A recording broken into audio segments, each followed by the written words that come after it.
This is a scary story about a found tape. In the summer of 2007, a group of students were hiking in the mountains near their school in Japan.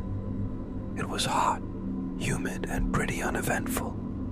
Just another summer day. Then one of them noticed something strange at the bottom of a nearby river, half buried in the mud.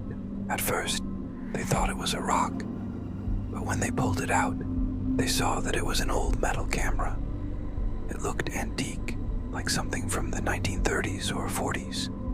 It was covered in rust and grime. The students took it home, cleaned it up a bit, and put it on a shelf. A few weeks later, one of the students decided to take the camera out and see if it still worked.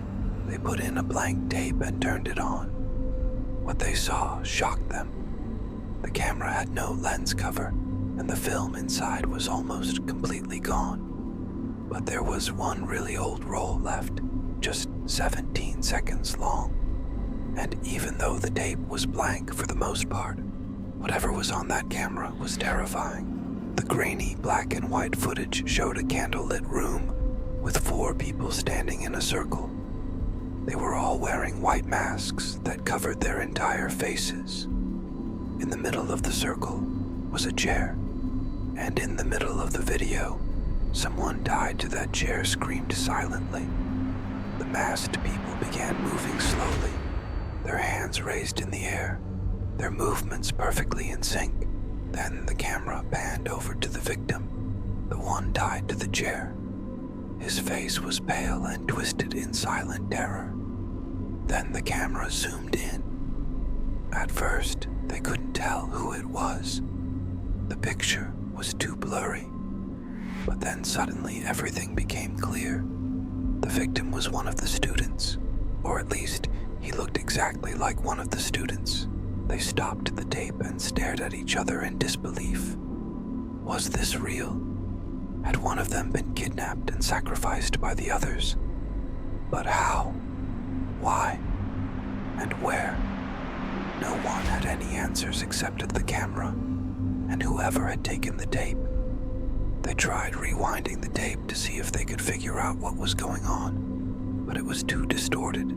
All they could see were the masked figures dancing around in a circle, and none of them had any idea what the point of the video was, or what the point of showing it to them now would be. Then they remembered the girl. One of the students had a girlfriend named Hana. She had long white hair and pale skin, and at the end of the video, they saw her. She was sitting in front of the camera, staring directly into the lens. Her eyes were wide and vacant, and only one side of her face was visible, because her long white hair covered the other. She was the only one in the video who wasn't wearing a mask. And the most terrifying thing was that she didn't seem to be aware that the camera was recording her. She was either completely insane, or she was dead. And then she whispered something. It sounded like a name that one of the students recognized. "That's my name," he said. He was shaken, but no one else seemed to be too worried.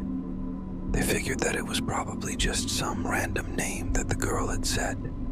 But 2 days later, that student died. He was hanging out with some friends when he suddenly collapsed. He went into cardiac arrest, but there were no symptoms, no cause. He just dropped dead. And his last words, "She's looking at me." The other students were horrified. They told the police about the camera and the tape and everything that they had seen, but it was too late. The tape was gone. It had been taken by police, but somehow it had leaked back onto the internet.